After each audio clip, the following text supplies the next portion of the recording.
Welcome back, assalamualaikum warahmatullahi wabarakatuh. Nggak kepikiran ternyata memang kasus Tom Lembong ya khususnya, dan Hasto juga sih, itu menjadi perhatian emak-emak. Terbukti ketika Tom Lembong ingin keluar, ada ibu-ibu, rombongan ibu-ibu kalau kalian nonton beritanya tuh, sampai menunggu katanya dari abis subuh mereka udah ada di sana untuk menunggu keluarnya Tom Lembong. Dan ternyata ini tervalidasi dengan teman saya juga, yang akhirnya kita mendiskusikan tentang Tom Lembong. Tom Lembong kenapa kita diskusikan? Sebenarnya bukan apa-apa. Kita diskusinya tuh karena abolisi dan juga amnesti yang diberikan kepada Tom Lembong, kemudian Hasto untuk amnestinya dari Presiden Prabowo. Pertanyaan teman saya ini, saya salut nih sama teman saya ini, ibu-ibu juga ya, kayak saya juga emak-emak, itu sangat semangat sekali melihat fenomena politik seperti ini. Dan akhirnya kita diskusi lah ya. Yang poinnya adalah kenapa Tom Lembong diberikan abolisi dan Hasto diberikan amnesti? Apakah sudah terjadi perpecahan antara Prabowo sebagai presiden yang kita tahu mengakui bagaimana peran Jokowi dalam kemenangannya pada Pilpres kemarin? Sudah terpecah dengan hubungannya dengan Jokowi. Dan akhirnya setelah menelisik, menganalisa, kita menemukan bahwa ternyata sebenarnya bukan hanya soal pecah atau tidaknya, tapi kalkulasi politik. Jadi teman-teman, disclaimer dulu, kita tahu bahwa di sistem demokrasi, pragmatisme kekuasaan politik itu sangat jelas, kental sekali adanya. Jadi nggak ada kawan abadi, nggak ada musuh yang abadi. Bisa hari ini sangat bereratan sekali hubungannya, sangat baik banget hubungannya, besok bisa jadi udah jadi lawan di pilpres, di pilkada, atau dimanapun dalam kontestasi politik. Nah, kembali lagi, akhirnya saya jawab lah ya, bahwa itu bukan soal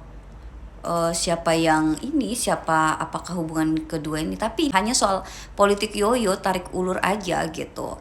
Nah, sekarang Prabowo memberikan abolisi kepada Tom Lembong, kemudian amnesti kepada Hasto, padahal kedua orang ini tanda kutip disinyalir adalah kasusnya pesanan dari Jokowi. Nah, kalau begitu apakah ini sudah menjadi premis bahwa Jokowi sudah pecah kongsi dengan Prabowo?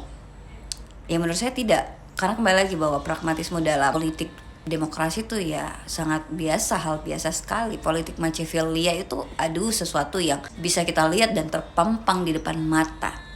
Lalu apa dong kepentingannya? Nah, kalau bicara tentang kepentingannya, kalkulasi politiknya adalah kubu Prabowo sebagai presiden membutuhkan kekuasaan yang powerful tanpa bayang-bayang dari presiden sebelumnya, yaitu Jokowi.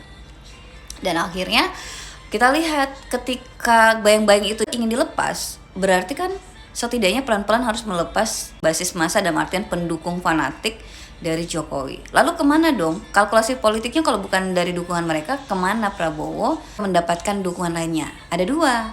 Nah, di sini masuknya nih yang akan menjadi pendukung baru dari Prabowo sebagai presiden atau sebagai ketua partai dari kubunya Tom Lembong yang diidentikan dengan Anies Baswedan, yang diidentikan dengan kelompok hijau, artinya kelompok yang kental dengan keislaman militan.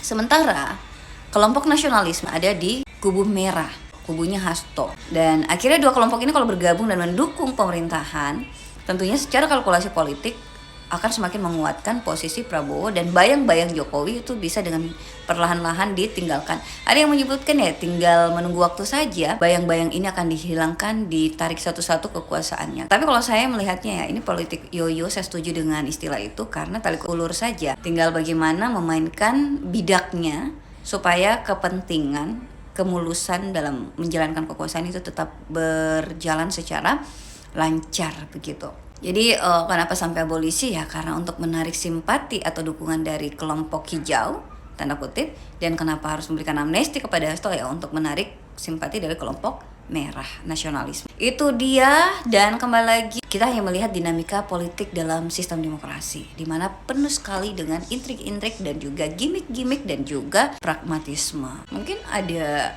sistem politik out of the box yang tidak bergabung di dalam intrik-intrik dan gimmick-gimmick yang secara alami akan lahir dalam sistem politik demokrasi. Dan itu menurut saya ada di politik Islam yang bukan lagi out of the box dalam memandang politik itu sendiri, tapi without box. tidak terkungkung di ranah kotak demokrasi, box demokrasi, yaitu politik Islam. Wah, ini menarik kalau kita bahas. Kalau ini rame, kita lanjut lagi untuk bahas politik Islam.